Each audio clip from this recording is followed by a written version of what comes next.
नमस्कार. हॅलो सह्याद्रीच्या आजच्या भागात मी पूनम चांदोरकर आपलं सगळ्यांचं मनापासून स्वागत करते. मंडळी, परीक्षा म्हटलं ना की प्रत्येक मुलाच्या पोटात भीतीचा गोळा उभा राहतो. मग रात्री जागून अभ्यास करा किंवा पहाटे लवकर उठून अभ्यास करा आणि कधी कधी एवढं सगळं करूनही नेमकं परीक्षेच्या वेळेला मुलांना काही आठवत नाही आणि मग येतं ते डिप्रेशन.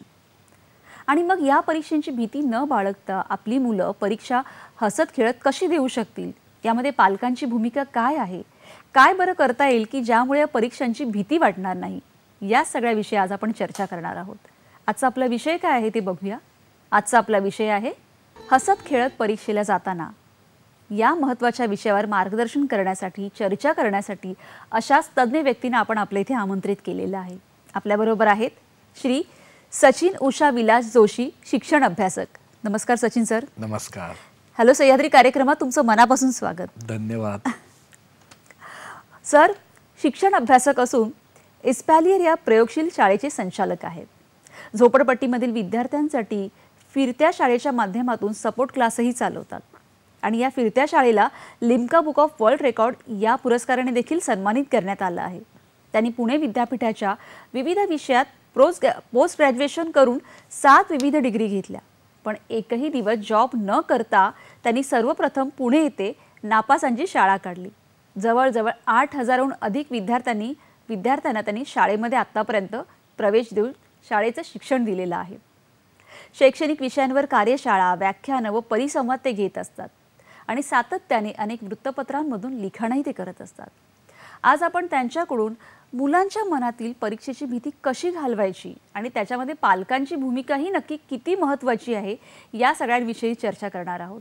तर आजच्या आपल्या विषयाला सुरुवात करूया. आजचा विषय आहे हसत खेळत परीक्षेला जाताना आणि आपल्याबरोबर आहेत शिक्षण अभ्यासक श्री सचिन उषा विलास जोशी. सचिन सर, कार्यक्रमात पुन्हा एकदा स्वागत. खूप छान असा विषय आहे कारण परीक्षा सुरू झालेल्या आहेत.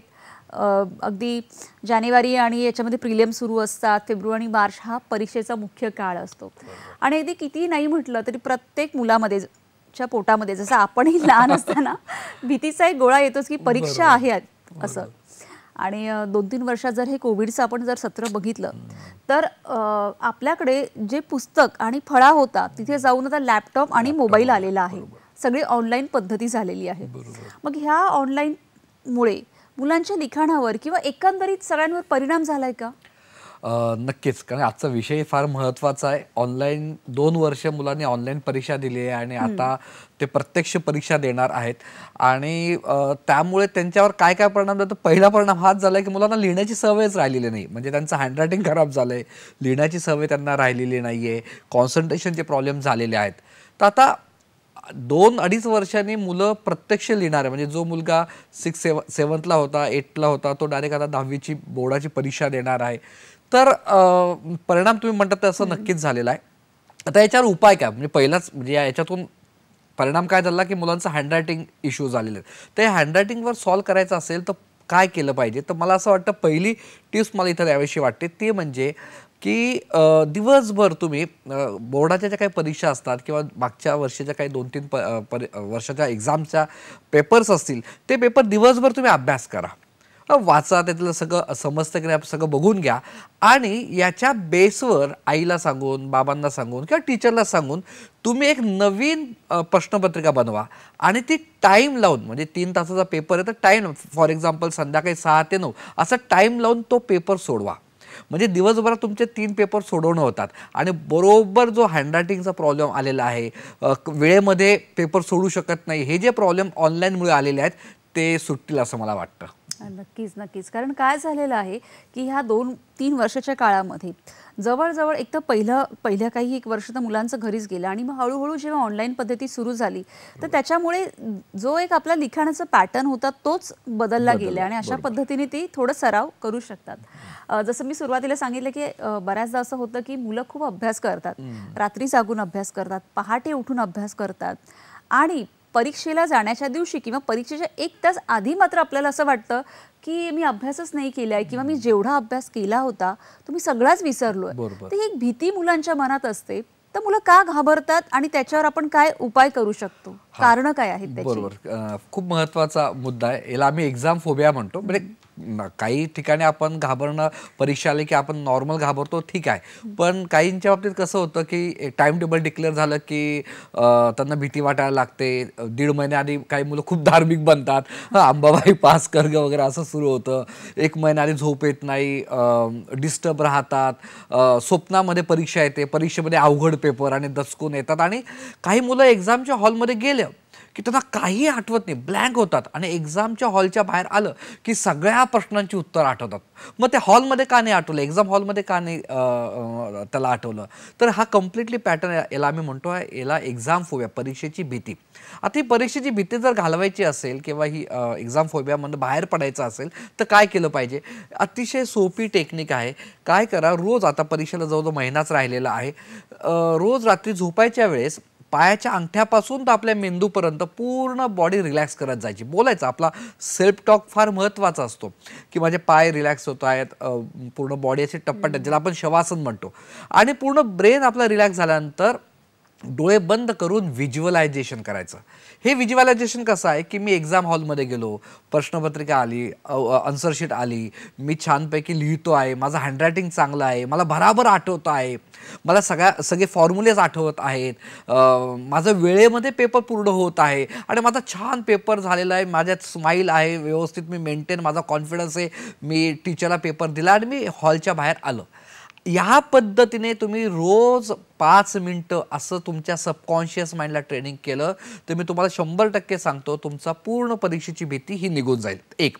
दुसरं, ज्यांना परीक्षेची भीती वाटते त्याने अजून एक काम करायचं. म्हणजे पुनंदी तुम्ही विचारलं काय की एक्झामच्या आधी, म्हणजे पेपरला जाण्याच्या त्या हॉलच्या आधी जी भीती वाटते, तर त्यावेळेस मुलं काय करतात की हातामध्ये ते पुस्तक गाईड असतो आणि असं पाठ करत त्या हॉलच्या आत जात असतात. तसं करू नका.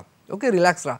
तुमचा जो आवडता टॉपिक आहे, एखाद्या सब्जेक्टमधला जो काही आवडता टॉपिक आहे, तोच टॉपिकवर तुम्ही जायच्या वेळेस रीडिंग करा.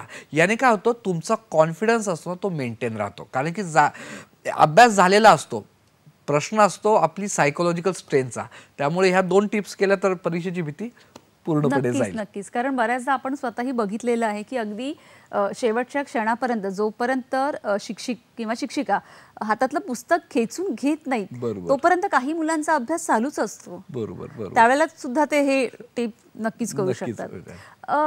बऱ्याचदा मुलं वर्षभर अभ्यास करतात वगैरे, आणि काही मुलांना असं वाटतं की रात्री खूप जागून अभ्यास केला की माझा अभ्यास होतो. काहींना वाटतं की नाही, पहाटे लवकर उठलं की तो सगळा अभ्यास लक्षात राहतो. म्हणजे अगदी असंही हसत खेळत म्हटलं जातं की ते पुस्तक काही जण डोक्याच्या बाजूला तसे खूप पद्धतीने वेगवेगळ्या ट्रिक्स वापरून अभ्यास केला जातो. तर नक्की त्यांच्या मनात आपण काय सांगू शकतो की ही अभ्यासाची वेळ आहे? बरोबर, खूप महत्त्वाचा प्रश्न आहे की अभ्यासाची वेळ कुठली असली पाहिजे, केव्हा स्टडी केला पाहिजे. बऱ्याच वेळा असं होतं की आपल्या लहानपणी सांगितलं की सकाळी 4-5 वाजता उठा, मग ते सूर्याचे किरण येतील, किंवा जसं तुम्ही सांगितलं की उषाखाली आपण पुस्तक ठेवलं की ते सगळं येईल. तर बेसिकली अभ्यासाची वेळ कुठली, तर अभ्यास 24 तास ते 24 तास हे आपली अभ्यासाची वेळ असं मला वाटतं. फक्त एक वेळ सोडून, आणि ती वेळ म्हणजे तुमची झोपेची वेळ सोडून. म्हणजे आपल्या मुलाची, आपल्या पाल्याची, विद्यार्थ्याची जी झोपेची वेळ आहे ना, ती सोडली तर सगळा वेळ हा अभ्यासाचा आहे. मी जनरली आता इतके वर्ष मुलांचं काउन्सिलिंगमध्ये मला लक्षात आलंय की विद्यार्थी हे 2 प्रकारे असतात. काही विद्यार्थी सकाळी उठणारे असतात, काही विद्यार्थी संध्याकाळी उठणारे असतात. तर ज्यांना सकाळी अभ्यास करायची सवय, त्यांनी सकाळी 2-1 तास अभ्यास, मग स्कूलवरनं आल्यानंतर मग संध्याकाळी रात्री 1 तास अभ्यास, असं आपण करू शकतात आणि 3-3.5 तास कव्हर करू शकतात. काहींना संध्याकाळी, म्हणजे रात्रीचं जेवण झालं ते फुल चार्ज होतात आणि आता मी रात्रभर अभ्यास करेल, आणि सकाळी आरामात उठतात. तर मग त्यांनी संध्याकाळी रात्री 2-2.5 तास आणि मग सकाळी किंवा मग दुपारी अर्धा-1 तास असं केलं पाहिजे. पण 24 तास ते 24 तास अभ्यासाचे आहे. आता मग प्रश्न पडतो की मग 3-3.5 तासाचा सलग अभ्यास करायचं का, तर अजिबात नाही. तुमच्या मुलाला 1 तास अभ्यास करायला सांगा आणि 10 मिनिटं रिलॅक्स व्हा. मी पुन्हा सर्वांना सांगतोय, 1 तास अभ्यास करा, 10 मिनिटं रिलॅक्स व्हा. काय होईल पुनंदी, आपला कार्यक्रम झाल्यानंतर आपण कुठे जाऊ, तुम्हाला भेटतील, हो तुमचा कार्यक्रम पाहिला बरं का मी, आणि त्या कार्यक्रमामध्ये तुम्ही सांगितलं की कसा अभ्यास करायचा, तसाच तो परीक्षेच्या वेळेस अभ्यास करतोय. तुम्ही विचाराल किती वेळ अभ्यास करतोय, काही नाही, तो 10 मिनिटं अभ्यास करतो आणि 1 तास रिलॅक्स होतो. म्हणून मी त्यांना क्लिअर करतोय की 1 तास अभ्यास करा आणि 10 मिनिटं रिलॅक्स व्हा, तर व्यवस्थित होईल. हो, कारण बऱ्याचदा आपण असं बघतो की मुलं सलग सलग म्हणजे अभ्यास करायचं किंवा त्या फोबियाने किंवा त्या भीतीमुळे अगदी एका जागेवरून न उठता ते पुस्तक समोर घेऊन 3-3, 4-4 तास किंवा कितीही वेळ फक्त बसून तो अभ्यास करत असतात. तर मुद्दा हा असतो की तुम्ही किती वेळ अभ्यास करताय, पण तुम्ही किती त्यातलं आकलन करून घेताय, त्यावर काय सांगाल? बरं. नाही, फार महत्त्वाचं. तुम्ही किती वेळ अभ्यास करतापेक्षा कसा अभ्यास करता हा फार महत्त्वाचा आहे. क्वालिटी टाईम आम्ही त्याला म्हणतो. किती तुम्ही अंडरस्टँडिंगने अभ्यास करताय, तुमची कॉन्सेप्ट क्लिअर आहे का? काही जण फक्त रट्टा मारण्याच्या याच्यावर जात असतात, तर तसं न करता म्हणजे अशी कितीतरी मुलं आहेत की जे 8-8 तास अभ्यास करून सुद्धा 90% मिळवतात आणि काही जण 1-1.5 तास करूनही चांगले पर्सेंटेज मिळवत असतात. आणि आत्ताचे जे मुलं आहेत म्हणजे आपली जी पिढी आहे, हल्लीचे मुलं हे मुलं आहेत. म्हणजे ते म्हणतात मम्मा चिल, माझा अभ्यास झालेला आहे. सो या मुलांच्या बाबतीमध्ये मला एवढं सांगायचं वाटतं की मुलांवर विश्वास ठेवा. आत्ताचा अभ्यासाचा पॅटर्न बदललेला आहे. आपल्या काळामध्ये आपण घोकमपट्टीवर अभ्यास करायचो. आता बऱ्यापैकी म्हणजे लँग्वेजला कृतीपत्रिका आलेली आहे, कॉन्सेप्टवर जास्त भर दिलेला आहे.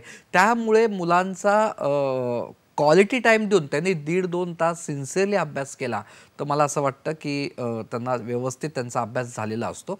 त्यामुळे किती तास भरपूर वेळ करतो म्हणून तो अभ्यास करतो असं नाही आहे. ते वाचताना त्यांच्या डोळ्यासमोर विविध हिरोईन येण्यापेक्षा तो क्वालिटी टाईम देऊन अभ्यास करणं कधी उत्तमच. अगदी खरं आहे. म्हणजे आता जसं सचिनजींनी एक अधोरेखित वाक्य हे केलं की फक्त मुलांवर विश्वास ठेवा, तो अभ्यास करणार आणि त्याच्या काय काय छोट्या छोट्या टिप्स आहेत किंवा कशा पद्धतीने तो ठेवायचा आहे हे सगळं आपल्याला जाणून घ्यायचं. पण आता वेळ झाली का छोट्याशा विश्रांतीची. बघत राहा हॅलो सह्याद्री.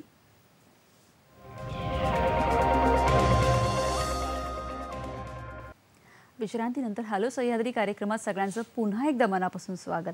हसत खेळत परीक्षेला जाताना या महत्त्वाच्या विषयावर आपण गप्पा करत आहोत, मार्गदर्शन करून घेत आहोत आणि आपल्याबरोबर आहेत शिक्षण अभ्यासक श्री सचिन उषा विलास जोशी. सर, विश्रांतीला जाण्यापूर्वी एक अधोरेखित वाक्य तुम्ही सांगितलेलं की पालकांनी मुलांवर विश्वास ठेवा, त्याविषयी आपण बोलणारच आहोत. पण आपल्याकडे अनेक टिप्स आहेत मुलांसाठी, तर त्या मुलांना आणि पालकांसाठी काय काय टिप्स आहेत, काय सांगाल? नक्कीच. कारण की पेपर लिहिणं मला नेहमी असं वाटतं ही कला आहे. कारण की मी जवळजवळ पुणे युनिव्हर्सिटीच्या 9 डिग्रीज घेतल्या आणि मी जॉब ठरवून केला नाही. पण ह्या सगळ्या 9 डिग्री घेत असताना मला लक्षात आलं की paper writing is a art. Art आणि सायन्सचे कॉम्बिनेशन आहे. त्यामुळे मी भरपूर साऱ्या माझ्याकडे टिप्स आहेत. मग काही मुद्दाहून मी खास त्या टिप्स लिहून पण आणलेल्या आहेत. तर एक तर समजून घ्या की एक्झाम जी असते, म्हणजे पॅरेंटला सांगावं असं वाटतं मला इथं की एक्झाम जी मुलांची ही फक्त मार्कांची टेस्ट नसते, त्यांची सायकोलॉजिकल स्ट्रेंथची पण ती टेस्ट असते. So what is the exam? म्हणजे परीक्षा म्हणजे काय की ठराविक वेळेमध्ये अचूक माहिती योग्य वेळेस आठवून ती लिहायची आहे. त्यामुळे ते 3 तासाचं प्लॅनिंग सगळं असतं. त्यासाठी काही महत्त्वाच्या टिप्स खास करून पेपरच्या बाबतीमध्ये मला द्यायला नक्कीच आवडेल. पहिली म्हणजे तुमचा मुलगा, तुमची मुलगी परीक्षेच्या आदल्या दिवशी ती व्यवस्थित तिची झोप होणं आवश्यक आहे. ठीक आहे.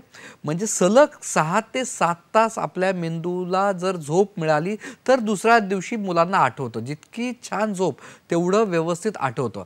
इथं आपण काय करतो मुलं किंवा पॅरेंट्स की आपण मुलांना ना तुकड्या तुकड्यात झोपायला लावतो. म्हणजे मुलं म्हणतात की आई बघ आता रात्रीचे 11 वाजलेत, मी 2चा अलार्म लावतो, 2ला उठतो.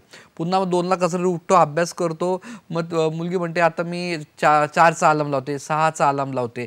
तर असं तुकड्या तुकड्यात झोपणं हे चुकीचं आहे.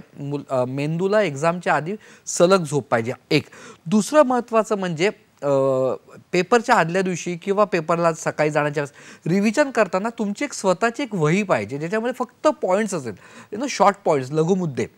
म्हणजे भरमसाठ एवढे सगळं वाचण्याची गरज नसते. त्यामुळे तुमची अशी एक नोटबुक बनवा ज्याच्यामध्ये फक्त पॉईंट्स असतील आणि एक अख्खा पेपर हार्डली 15-20 पेजेसमध्ये संपतो पॉईंट वाईज. त्याचं आतलं एक्सप्लेनेशन आपल्याला माहिती असतं. तिसरं महत्त्वाचं की जेव्हा तुम्ही एक्झाम हॉलमध्ये जातात, तुमच्याकडे आन्सर शीट हातात आल्यानंतर तुम्ही आन्सर शीटला इकडे एका साईडला तो समास असतोच, पण तुम्हाला राईट हँड साईडला सुद्धा एक समास काढायचा, तो छोटासा समास काढायचा, म्हणजे मध्यपैकी तुम्हाला लिहायचा आहे.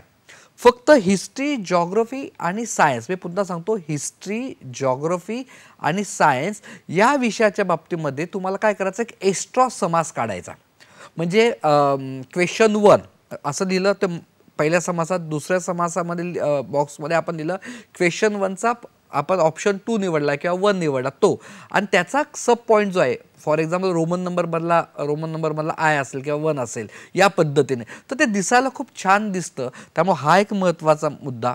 पेन्सिलने जेव्हा तुम्ही लाईन्स मारतात तेव्हा आपण खूप एक्साइट असतो आणि बऱ्याच वेळा तो पेपर फाटला जातो असं होतं, मग ते घाबरतो. तसं न करता शांततेमध्ये ती लाईनमध्ये जायला आवश्यक आहे.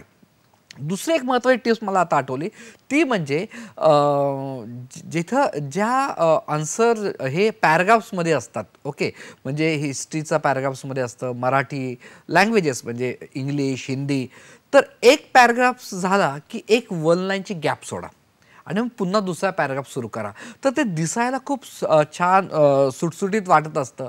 अशा बऱ्याच महत्त्वाच्या टिप्स आहेत. म्हणजे वाक्यांना अंडरलाईन करा. जेव्हा आपण महत्त्वाच्या वाक्यांना अंडरलाईन करतो ना विद्यार्थ्यांनो, तर आपण एक्झामिनरला आपल्या क्वालिटी दाखवतो की बघा माझ्या आन्सरचे महत्त्वाचे मुद्दे बघा, आणि तो काही सगळंच वाचत नसतात ते, त्यामुळे महत्त्वाचे मुद्दे कव्हर झाल्यामुळे त्यांनाही पेपर तपासायला इझी जात असतं. कधीही मोठे क्वेश्चन्स असतात ते एसे टाईप लिहू नका. एसे टाईप म्हणजे काय की म्हणजे जेव्हा 10 मार्काचा प्रश्न असतो त्याचा आपलं भरपूर एक पान 1.5 पान लिहिणं अपेक्षित आहे. तर कधी इंट्रोडक्शन, मग डेफिनेशन, मग त्याचं एक्सप्लेनेशन आणि मग कन्क्लुजन या पद्धतीने आपण जर लिहिलं तर सोपं जातं. पण ते मॅथ्सच्या बाबतीत अजून मी थोडंसं 1-2 टिप्स देतो आणि मग आपण पुढच्या मुद्द्याकडे येऊया. तो म्हणजे मॅथ्सच्या पेपरच्या बाबतीमध्ये काय होतं की तुमचा जो फायनल आन्सर जे असतं, तर ते फायनल आन्सरला जर आपण पेन्सिलने बॉक्स केला तर ते पण छान वाटतं. म्हणजे आपण एक्झामिनर सरांना, मॅडम जे काही चेक करतात त्यांना सांगतो बघा माझं उत्तर बरोबर आहे. जेव्हा टीचरला कळतं अरे या मुलाचं उत्तर बरोबर आहे असं बघायला आपण त्याला मोटिवेट करतो बॉक्स केल्यामुळे, तर वरचे मग थोडे स्टेप म्हणजे एक सायकोलॉजिकल तो एक चांगला इम्पॅक्ट जात असतो. त्याच्यानंतर करेक्ट क्वेश्चन्स नंबर लिहिणं आवश्यक आहे. त्याच्यानंतर मॅथ्समध्ये किंवा जॉमेट्रीमध्ये जे सिम्बॉल्स असतात, देअर फोरचा सिम्बॉल्स, इज इक्वल टूचा सिम्बॉल, ते असं एका खाली जर आलं तर दिसायला ते छान वाटतं, बघायला ते छान वाटतं. तर असे बरेच गोष्टी आहेत, बरेच काही टिप्स आपण बघूया त्याच्यामध्ये. नक्कीच. म्हणजे ह्या अगदी आपण म्हणू शकतो की छोट्या-छोट्या गोष्टी आहेत. पण ह्या छोट्या-छोट्या गोष्टींमुळे खूप मोठा इम्पॅक्ट त्या पेपरवर आणि परीक्षांवर पडत असतो आणि जेणेकरून तुमचं एक व्यक्तिमत्वच तुमच्या पेपरमधून रिफ्लेक्ट होत असतं. अगदी खरं आहे. मगाशी आपण चर्चा करत असताना खूप छान एक मुद्दा तुम्ही मगाशी म्हणालात की मुलं क्वालिटी टाईमने त्यांनी अभ्यास करणं गरजेचं आहे क्वांटिटी टाईमपेक्षा, की किती वेळ करतोय, आणि याच्यामध्ये पालकांनी त्याच्यावर विश्वास ठेवणं खूप गरजेचं आहे.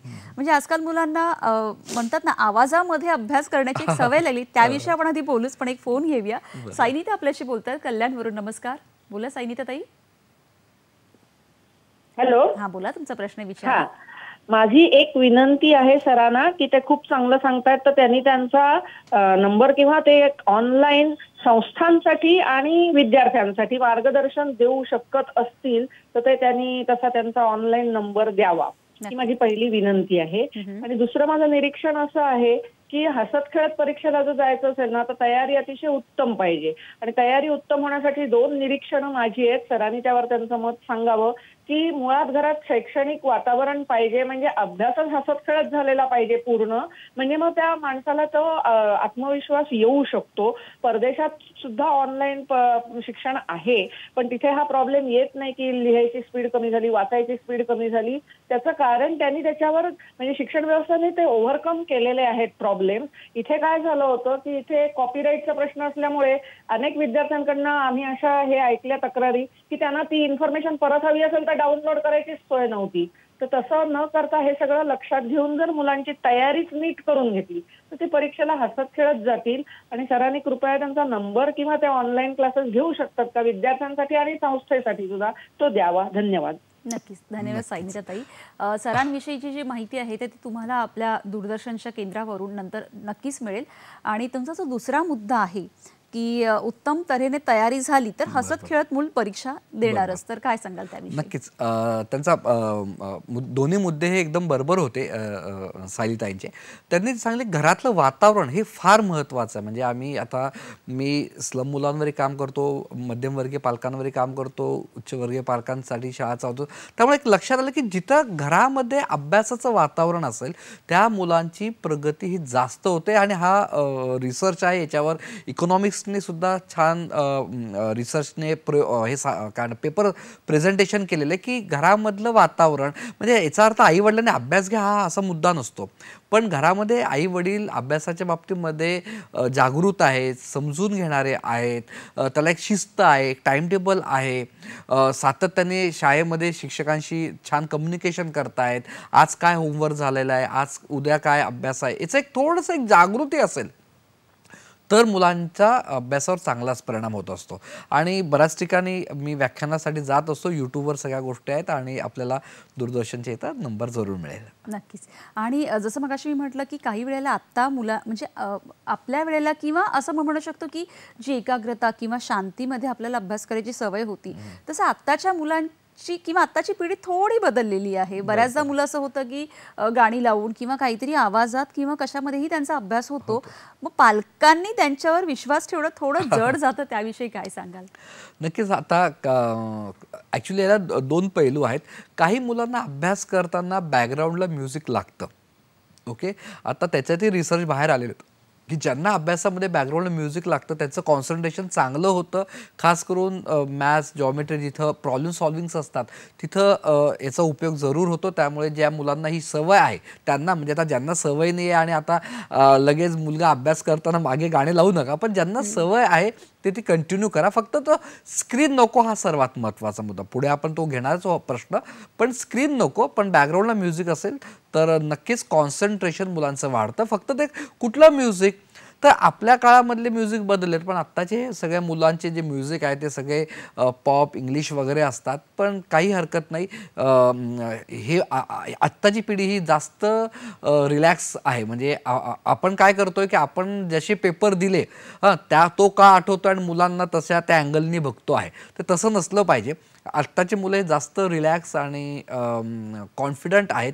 फक्त आपल्याला त्यांची भाषा समजणं ही आवश्यक आहे. खूप छान, खूप छान हा मुद्दा तुम्ही सांगितलेला की आपल्याला त्यांची भाषा समजणं आणि त्यांच्यावर विश्वास ठेवणं, ह्या दोन गोष्टी पालकांकडून होणं खूप गरजेचं आहे. त्यामुळे मुलावरही तेवढा ताण जरा कमी होतो आणि ते अजून चांगल्या पद्धतीने अभ्यास करू शकतील. नक्कीच. जसं आपण आता सुरुवातीलाही म्हणालो की कधी कधी असं वाटतं की तयारी झाली आहे, सगळं आठवतंय आणि नेमकं आपण विसरतो, म्हणजे मुलं विसरतात. तर त्याच्यावर काय करता येईल किंवा त्यांनी कॉन्सन्ट्रेशन त्यांचं कसं वाढवावं याविषयी तुम्ही काय सांगाल? आता तुम्ही एकदम काय मुळाला हात आपलं घातलं की कॉन्सन्ट्रेशन, मुलांचं अभ्यासाच्या बाबतीमध्ये कॉन्सन्ट्रेशन होत नाही, म्हणजे परीक्षेच्या वेळेस किंवा मुलं विसरता. ओके, एक्झाम, जसं मी मग म्हटलं की एक्झामच्या हॉलमध्ये गेल्यानंतर आपण विसरत असतो. तर काय केलं पाहिजे? पहिली गोष्ट म्हणजे मुलांची सेल्फ इमेज ही फार महत्त्वाची. आपण म्हणजे पेरेंट्स, टीचर, आपण सर्वजण मुलाच्या बाबतीत जसा विचार करतो मुलं स्वतः तसेच विचार करत असतात. त्यामुळे आपण मुलांची कशी सेल्फ इमेज बनवत आहोत, म्हणजे बऱ्याच वेळा असं घराघरातले वाक्य असतात. आई म्हणते अरे बंड्या अभ्यास कर, किंवा अरे नीट पाठ कर, नेहमी विसरतो. आता नीट पाठ कर हे वाक्य तुमचं बरोबर आहे, नेहमी विसरतो हे कशात चिपकवताय तुम्ही? मग तो नेहमीच विसरणार आहे. सो आपण जसे बोलतो मुलं तशी घडत असतात. त्यामुळे आजपासून घरामध्ये निगेटिव्ह लेबल नको. म्हणजे मुलांना तुला जमत नाहीये, तू नेहमी विसरबोळाच आहे. म्हणजे पोरगं पेपरला चाललेलं आहे आणि सांगतो ते पायथागोरस आहे ना, तो तू नेहमी विसरतो, माझे पाय लटलटायला लागतात. आणि तो वर्गाच्या बाहेर, म्हणजे घराच्या बाहेर चाललाय, पेपरला चाललोय, तर त्याला पॉझिटिव्ह सजेशन्स देणं हे फार महत्त्वाचं आहे. आता दुसरा मुद्दा येतो की विसरतोस का? तर बेसिकली बिंगस हे एक सायंटिस्ट होऊन गेले, त्यांनी सांगितलंय की आपण विसरतो कसं. समजा आपली मुलगी, आपला मुलगा आज 5 तास अभ्यास असेल, आता एवढं करत नाही, पण समजा त्याने आज दिवसभर 5 तास अभ्यास केला तर त्याच्यातले तो 50% विसरतो. मग असंच तो आठवडाभर जर करत असेल तर आठवड्याच्या शेवटी तो 80% विसरलेला असतो, फक्त 20% लक्षात राहतं. आणि हा फॉरगेटिंग कर्व हा वाढतच जातो. मग न विसरता कसं लक्षात ठेवायचं? अतिशय सोपी टेक्निक आहे. आज मी जो काही अभ्यास केलेला आहे तो मी आजच्या आजच त्याची मी रिव्हिजन करेल, मनन करेल, जस्ट हे करेल. ओके. मग दुसऱ्या दिवशी मला नवीन अभ्यास करताना मी काल काय अभ्यास केला होता, काल मी हा हिस्ट्रीचा टॉपिक केला होता, मी डोळे बंद करेल आणि जस्ट आठवेल की मी हे मुद्दे बघितले होते. साधारणतः 1 तासाच्या अभ्यासाला 10 मिनिटाची रिव्हिजन ही सफिशियंट झाली. ही दुसरी रिव्हिजन झाली. तिसरी रिव्हिजन डायरेक्ट 10 दिवसांनी करा. ओके, की 10 दिवसापूर्वी मी काय अभ्यास केला. अशा 3 रिव्हिजन जर प्रत्येक वेळेस करत गेलो तर आपण कधीही विसरत नाही. पण आपण काय करतो, पाठ करतो, रट्टा मारत असतो. त्यामुळे हा एक महत्त्वाचा. आणि अगेन कॉन्सन्ट्रेशनच्या बाबतीमध्ये काय होतं, म्हणजे की मुलं अभ्यासाला बसतात, असं छान जेवण वगैरे गोड वगैरे खाऊन वगैरे, वरती गार हवेचा फॅन किंवा AC वगैरे चालू असतो. आता मुंबईत तर AC लागतोच त्या सगळ्या याच्यामध्ये. आणि असं आरामात बसलेला असेल तर विद्यादेवीच्या ऐवजी निद्रादेवी प्रसन्न होते आणि तो झोपी जातो असं उलट हे पकडून वगैरे. तर आपण कसं अभ्यासाला बसतो आहोत, कसं सिस्टमॅटिक आपले सगळे नोट्स वगैरे जवळ आपले असणं आवश्यक आहे. मला असं वाटतं की आता हा छान मुद्दा तुम्ही सांगितला की अभ्यासाला बसण्यापूर्वी अभ्यासाला कसं बसावा, हा सुद्धा एक मुद्दा आहे. त्याविषयी आपण बोलूया. अधिक फोन घेऊया. रवींद्र कुडाळकर आपल्याशी बोलताय जळगाववरून. नमस्कार रवींद्रजी, बोला. हॅलो, नमस्कार. नमस्कार, प्रश्न विचारा. रवींद्र कुडाळकर जळगाववरून बोलतोय.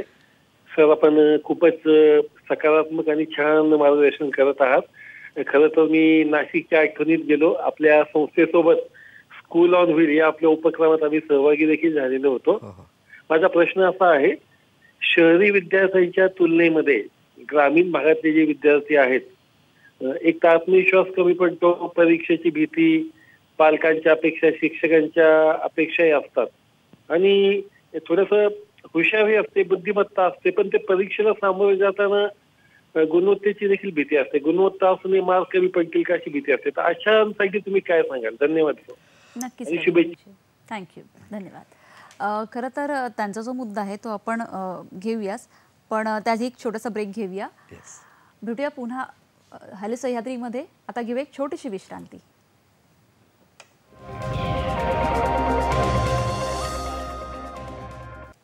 सर्व मुलांच्या करिअरमध्ये महत्त्वाची असते ती परीक्षा, आणि या परीक्षांना हसत खेळत कसं सामोरं जायचं या महत्त्वाच्या विषयावर आज आपण चर्चा करत आहोत, मार्गदर्शन करून घेत आहोत. आणि आपल्याबरोबर आहेत श्री सचिन उषा विलास जोशी सर. विश्रांतीला जाण्यापूर्वी खूप छान टिप्स तुम्ही दिल्या. त्या टिप्स आम्हाला अजून ऐकायच्याच आहेत. पण रवींद्रजींचा जो प्रश्न होता की शहरी विद्यार्थी आणि ग्रामीण विद्यार्थी, तर काही वेळेला ग्रामीण विद्यार्थ्यांमध्ये हुशारी असते पण थोडा कुठेतरी आत्मविश्वास कमी पडतो, गुणवत्तेची भीती वाटते, तर त्याच्यावर काय करता येईल, काय सांगा? नक्कीच, तो प्रश्न फार महत्त्वाचा आहे. काय होतं, ग्रामीण भागातल्या विद्यार्थ्यांमध्ये एक इन्फिनिटी कॉम्प्लेक्समध्ये ते असतात. म्हणजे हा फक्त काय परीक्षेच्या बाबतीमध्ये नाही, हा सगळ्याच अंगाच्या बाबतीत ते होत असते. त्यामुळे पहिले तर मुलांनी हा इन्फिनिटी कॉम्प्लेक्स हा काढून टाकला पाहिजे. माझा अनुभव असा आहे इतक्या वर्ष काउन्सिलिंगमध्ये की जो विद्यार्थी त्याच्या म्हणजे ग्रामीण भागातला जो विद्यार्थी त्याच्या इन्फिनिटी कॉम्प्लेक्सवर काम करतो तो इतका पुढे जातो. म्हणजे तुम्ही बघा, जेवढे काही IAS ऑफिसर झालेले आहेत, जेवढे काही मोठे ज्यांनी वेगळं काम केले, त्यांचा सगळा बेस हा ग्रामीण भागातला आहे. कारण की ग्रामीण भागातल्या मुलांचं कॉन्सेप्ट जास्त क्लिअर असते. फक्त ते एक स्वतःमध्ये एक न्यूनगंडता हे करत असतात, त्यातून त्यांनी बाहेर येणं आवश्यक आहे. त्याच्यासाठी स्वतःला सेल्फ टॉक करणं, स्वतः सांगणं की मला सगळं जमतंय, येतं आहे, हा एक महत्त्वाचा मुद्दा. पण त्याच्या अनुषंगाने काही विद्यार्थ्यांच्या बाबतीमध्ये काय असतं, एक मोठा फरक असतो. ॲस्पिरेशन आणि प्रिपरेशनमध्ये एक फरक असतो. म्हणजे ग्रामीण भागातले म्हणजे शहरी भागातल्या मुलांचं काय, ॲस्पिरेशन खूप हाय असतं, प्रचंड हाय असतं. म्हणजे कुठल्याही मुलाला विचारायचं, देशील का इंजिनिअरिंग, करशील? हो, मी इंजिनिअरिंग करेल. प्रिपरेशन एकदम खाली असतं. आणि ग्रामीण भागामधल्या मुलांचं प्रिपरेशन खूप छान असतं. बिचारांचं ॲस्पिरेशन त्यांना माहितीच नसतं मला काय करायचं आहे. तो हा मोठा डिफरन्स आहे. त्यामुळे मी असं सांगेल की ग्रामीण भागातल्या मुलांनी ॲस्पिरेशन वाढवा, तुमचं प्रिपरेशन चांगलं आहे. आणि शहरी भागाच्या मुलांना मी असं सांगेल की बाबा तुमचं ॲस्पिरेशन खूप उंच आहे पण त्याच लेवलला तुमचं प्रिपरेशन कमी पडतं, ते वाढवणं आवश्यक आहे. अगदीच, नक्कीच छान. आणि मगाशी जशी आपली चर्चा सुरू होती की अभ्यासाला बसायचं कसं की निद्रादेवी लगेच प्रसन्न झाली नाही पाहिजे, तर काय अशा काही टिप्स आहेत की अभ्यासाला बसण्याची पण एक म्हणजे एक पद्धत असते, ती काय सांगाल? नक्कीच. जनरली काय होतं की आपण म्हणजे मुलं सगळेजण हातामध्ये नोटबुक घेतात, ते असे झोपून करतात, पाय पसरून करत असतात.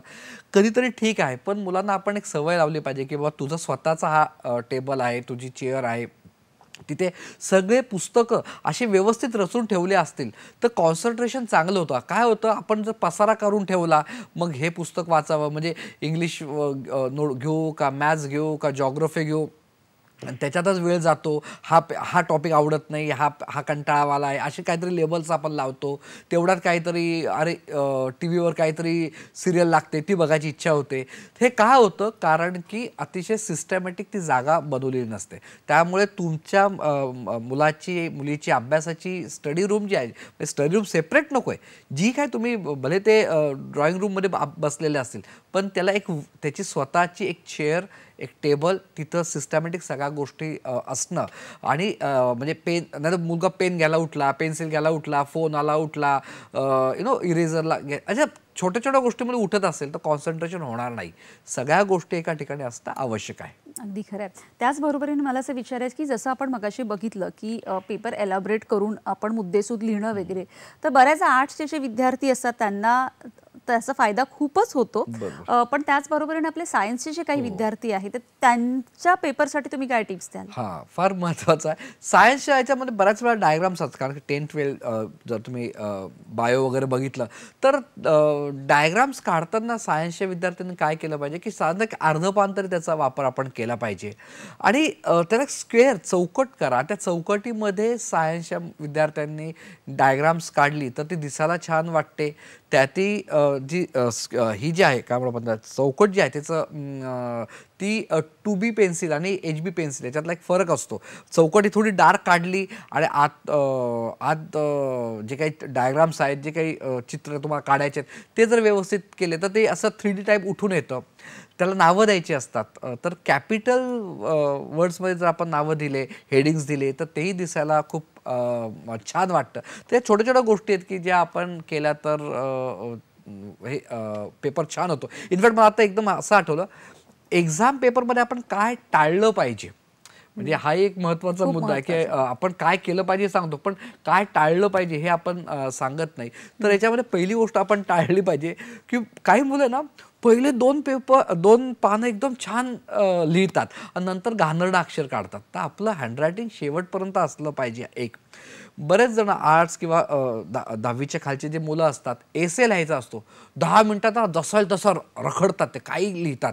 तसं करून नका, त्याला एक छान हे करा की नाही, एसे लिहायला एवढा वेळ देणं हे आवश्यक आहे.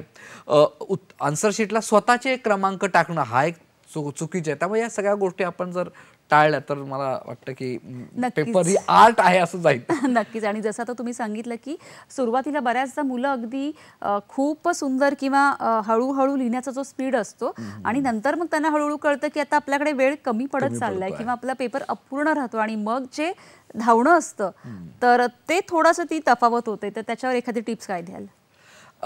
काय होतं की आपण म्हणजे पटकन जा, घाई घ्या, म्हणजे काही मुलांचं म्हणजे धावण्याच्या बाबतीत सांगतो तुम्हाला, पेपर हातात आलं की काही मुलं इतके एक्सायटेड असतात आणि पेपरचं रिझन आलं, बापरे काय सोपा पेपर आहे, काय सोपा पेपर आहे, आणि त्याच्यातच चुका करतात. ओके, म्हणजे बऱ्याच वेळा अति एक्साइटमेंटमुळे पेपरचं आपण जे वाचायला पाहिजे ते वाचत नाही. म्हणजे इथं लिहिलेलं असतं की बाबा फक्त 2च क्वेश्चन सोडवायचे, 3ही सोडून जाणं, अशा गोष्टी होतात, सिली मिस्टेक होतात. बऱ्याच वेळा असं म्हणतं की माझं पोरगं हुशार आहे, पण पेपरमध्ये खूप सिली मिस्टेक करतो, खास करून मॅथ्सच्या बाबतीमध्ये. तर त्याला मी एकच सांगेल, म्हणजे सिली मिस्टेक म्हणजे काय, प्लस म्हणजे गुणाकारचा भागाकार केलं, छोटे छोटे जे सिम्बॉल्स आहेत ते चुकून ठेवले, जिथं प्लस करायचं होतं तिथं काहीतरी त्याने मायनस करून ठेवलं, या सिली मिस्टेक असतात आणि त्यामुळे डायरेक्ट फॉर्म्युले चुकतात, मार्क कट होतात. त्याच्यासाठी एकच, सिली मिस्टेक काढायचे असतील तर मुलांनी इंडिपेंडेंटली रोज 5 ते 6 सम सोडवणं हे आवश्यक आहे. त्यातून तुमच्या सिली मिस्टेक जातील. त्याच्यासाठी रायटिंग महत्त्वाचं आहे. आणि पेपर आल्यानंतर एक्साइटमेंट न होता, ओके खूप सोपा पेपर आहे, खूप सोपा पेपर आहे, आणि मग त्यामुळे होणाऱ्या चुका, तर तसं न करण्यासाठी सिंपल रिलॅक्स राहणं शांत बसणं, माझा पेपर छान जाणार आहे, मी मगा जी रिलॅक्सेशनची टेक्निक सांगितली ती जर केली तर मला असं वाटतं की पेपर हा, सगळे पेपर सोपेच असतात पण आपली मनस्थिती छान राहते. अगदी खरं आहे. आणि जसं तुम्ही मगाशी छोट्या छोट्या ज्या टिप्स सांगितल्या होत्या की अंडरलाईन करणं किंवा व्यवस्थित क्वेश्चनचा नंबर आणि त्याच्या खाली उत्तर, ह्याही सगळ्या गोष्टींचा आपल्या पेपरवर तेवढाच इम्पॅक्ट पडत असतो. तर ह्या सगळ्या तर खूप महत्त्वाच्या आहेतच. त्याचबरोबरीने मला विचारायचं आहे की एक्झामच्या वेळेला जेवणाच्या, खाण्याच्या काय म्हणजे काय तथ्य, कसा आहार असला पाहिजे? कारण मी अशी काही मुलं आपण बघितलेली आहेत की परीक्षेच्या काळात किंवा ज्या वेळेला परीक्षा आहे जेवतच नाहीत, की मला झोपच येऊ नये म्हणून ते उपाशी राहतात, असंही बघितलेलं आहे. आणि काही गोष्टी, तर काय तुम्ही सांगाल यावर? छान आहे. ॲक्च्युली परीक्षेच्या काळामध्ये मुलं थोडेसे तणावामध्ये असतात आणि ताणतणाव असेल तर काही जण तर फक्त वेपर्सच खातात. ओके, आणि त्यामुळे ऍसिडिटी होते, हलकं-फुलकं खाणं म्हणून. आणि त्यामुळे ऍसिडिटी होते, अपचन होतं. तर काय खायला पाहिजे हे म्हणण्यापेक्षा मी काय मुळीच खाऊ नये. तर तेलकट, तुपकट हे पदार्थ खाऊ नये, श्रीखंड खाऊ नये, आंबट दही खाऊ नये, कोल्ड ड्रिंक्स असतात ते पिऊ नये, बाहेरून बनवले भेळपुरी, पाणीपुरी ह्या ज्या गोष्टी असतात त्या मुळीच खाऊ नये. फळांपासून खास करून सीताफळ किंवा बनाना, हे जे काही आईस्क्रीम, हे जे मिल्कशेक असतात ते मिल्कशेक एक्झामच्या काळात टाळले पाहिजे. आणि मग तुम्ही तो एक छान मुद्दा हे केला, तो म्हणजे की मुलं जागे होण्यासाठी आहे ना ते उपाशी राहतात किंवा चहा पितात. आता जर तुमचा मुलगा, तुमची मुलीला चहा पिण्याची सवय असेल तर काही हरकत नाही, पण एक्झामच्या काळात आम्ही म्हणतो त्यापेक्षा तुम्ही गरम दूध द्या. कारण की जेव्हा आपण चहा पितो किंवा कॉफी पितो तेव्हा आपण ताजेतवानं होतो, पण आपला मेंदू जो आहे ना तो सैरावैरा धावतो, कारण की त्याच्यात निकोटीन्स असतात आणि निकोटीन जर असेल तर ते कॉन्सन्ट्रेशन करू शकत नाही. तो फ्रेश होतो पण फोकस करू शकत नाही. म्हणून एक्झामच्या काळात आम्ही असं म्हणतो की चहापेक्षा मुलांना गरम दूध द्या, म्हणजे तो फोकस करू शकेल. अगदीच अगदीच. सचिन सर, जसं आता आपण बघितलं की कार्यक्रमाच्या सुरुवातीपासून आत्तापर्यंतचा सगळा वेळ आपण परीक्षा कशा असाव्यात किंवा मुलांनी कसा अभ्यास करावा, कसं कॉन्सन्ट्रेशन करावं, या सगळ्यांविषयी बोलत आहोत. पण या सगळ्यांमध्ये सगळ्यात महत्त्वाची भूमिका जी असते ती पालकांची असते. काही पालक खूप अपेक्षा करतात, खूप, तर काही एकदम रिलॅक्स असतात. तर याच्यामध्ये खरं तर पालक कसे असावेत आणि त्यांनी मुलांना कसा सपोर्ट केला पाहिजे? बरोबर. खूप महत्त्वाचा मुद्दा तुम्ही इथं मांडत आहात की पेरेंट्स म्हणजे काही पालक खूप सिरियस असतात, त्याला आम्ही म्हणतो की मार्क्सवादी पालक. मार्क्सवादी पालक म्हणजे काय की प्रत्येक एक अर्ध्या मार्कासाठी ते भांडण करतात, पुढे जात असतात आणि मार्क पडलेच पाहिजे अशी त्यांची एक हे असते. आणि काही इतके रिलॅक्स असतात, असं म्हणतात काही नाही, माझं मुलगा जे करेल ते करेल, आणि खरंच ते पळवाटा काढत असतं असं मला वाटतं. ते पालकांच्या पॅरेंटिंगच्या रिस्पॉन्सिबिलिटीतून बाहेर पडत असतात. याचा मध्य काढायचा आपलं, बस सिम्पल.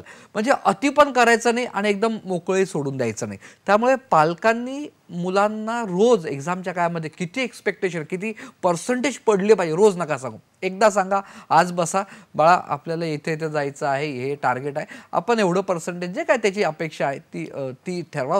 रोज सांगत बसू नका. वाटलंच ते लिहून त्याच्या अभ्यासात ते गोल म्हणून टार्गेट लिहू शकता तुम्ही. दुसरं, पर्सेंटेज रोज सांगायचं नाही आहेतच. एक्झाम जेव्हा सुरू होते, अजून काही एक्झाम सुरू झाली नाही, पण जेव्हा एक्झाम सुरू होते तर काही मुलं, सगळ्यांना नाही, आता मी जेव्हा मुलगा म्हणतो तेव्हा मुलगा आणि मुलगी हे धरून घ्या, तर काही वेळेस काही स्टुडंट्सला ना आई सोबत जागली तर बरं वाटत असतं. ओके, की आई सोबत आहे बाबा, जागी आहे, तर थोडंसं अशा काळामध्ये मुलं इमोशनल झालेले असतात, तर थोडं आपण सपोर्ट देणं आवश्यक आहे.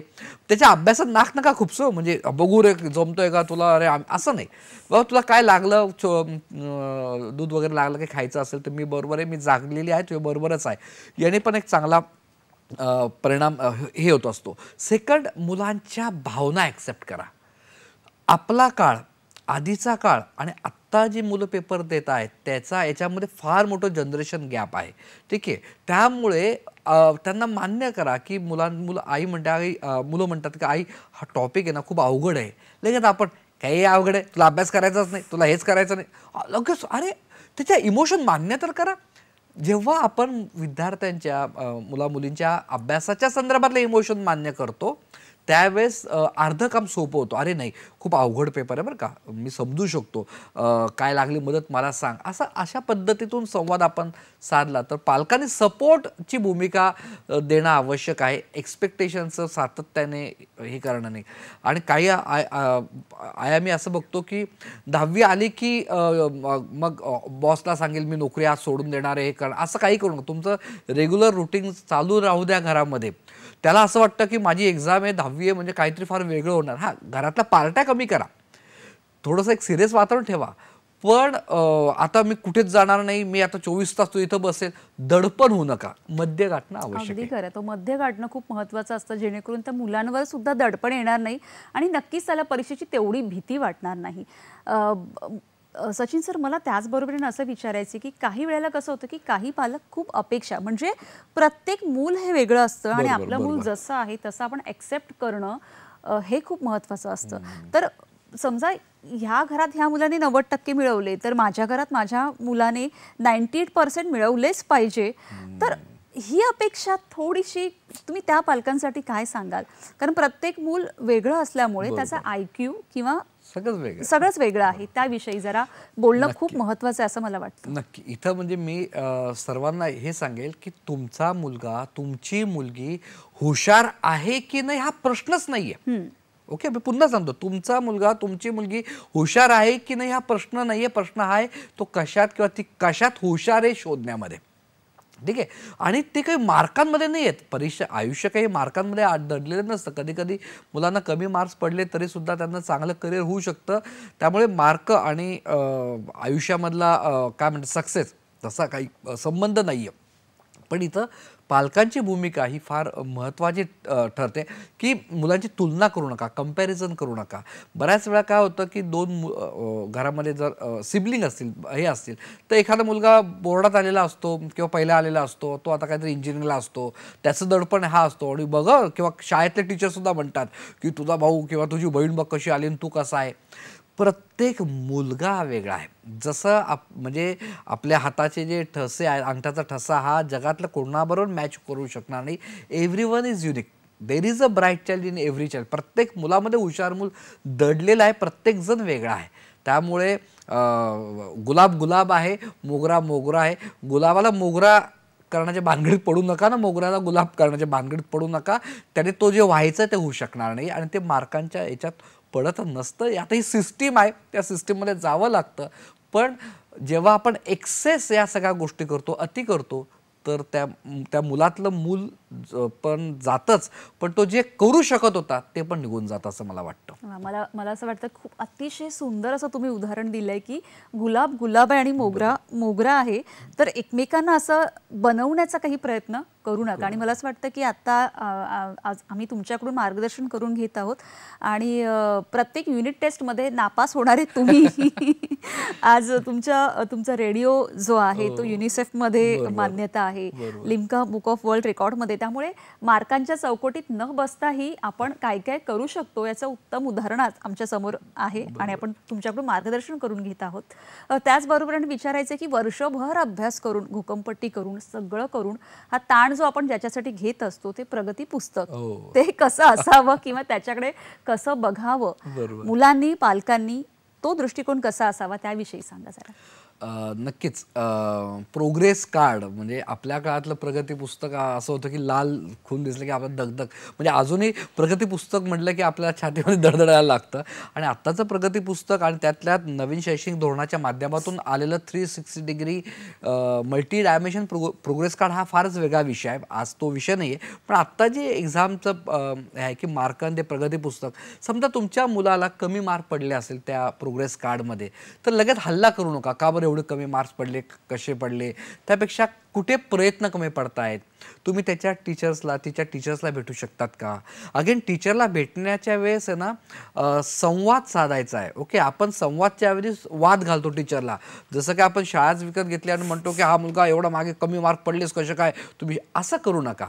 त्या टीचर्सला ती वर्गातल्या 30 मुलांना शिकवत असते, त्यापेक्षा तिची मदत घ्या की आम्हाला तुमची हेल्प पाहिजे आहे, आपण एकत्र काय करू, तुम्ही मला सांगा. जेव्हा पेरेंट्स म्हणतात टीचरला की तुम्ही मला सांगा काय आम्ही कसं चेंज करू. अशा वेळेस संवाद होतो, सुसंवाद होतो आणि जे पेरेंट्स टीचरला रिस्पेक्ट देतात ते मुलंसुद्धा त्यांना रिस्पेक्ट देतात. नाहीतर जे ओपन हाऊसला जे पेरेंट भांडतात तर तो पोरगं बघत असतं की आई माझ्या टीचरला झापते आहे आणि मग आई हे त्याच्या सबकॉन्शियसला खूप वाईट वाटतं कारण त्याच्या टीचर फार जवळची असते. आणि मग या केसमध्ये काय होतं, वर्गामध्ये टीचर किती जीव तोडून शिकवत असेल तर याचं कॉन्सन्ट्रेशन होत नाही, हा डिस्टर्ब झालेला असतो. त्यामुळे प्रोग्रेस कार्ड्सच्या बाबतीमध्ये मी हेच सांगेल की टीचरशी चांगलं कम्युनिकेशन पाहिजे. आणि खरं सांगू म्हणजे एक फार महत्त्वाचा म्हणजे हा आजचा विषय नाही आहे, पण पुढच्या 5-10 वर्षांतर म्हणजे वर्ल्ड इकॉनॉमिक फोरमने एक रिपोर्ट पब्लिश केलेला आहे की जे मुलं आत्ता 6, 7, 8ला शिकतायत पुढच्या 10-15 वर्षामध्ये ते असे करिअर्स करणार आहेत, असे जॉब करणार आहे तर 60% जॉब असे असणारे जे आज एक्झिस्ट नाहीत, अस्तित्वातच नाहीत. आपल्याला फक्त डॉक्टर इंजिनियर एवढंच माहिती आहे त्याच्यासाठी आपण जडतो आहोत.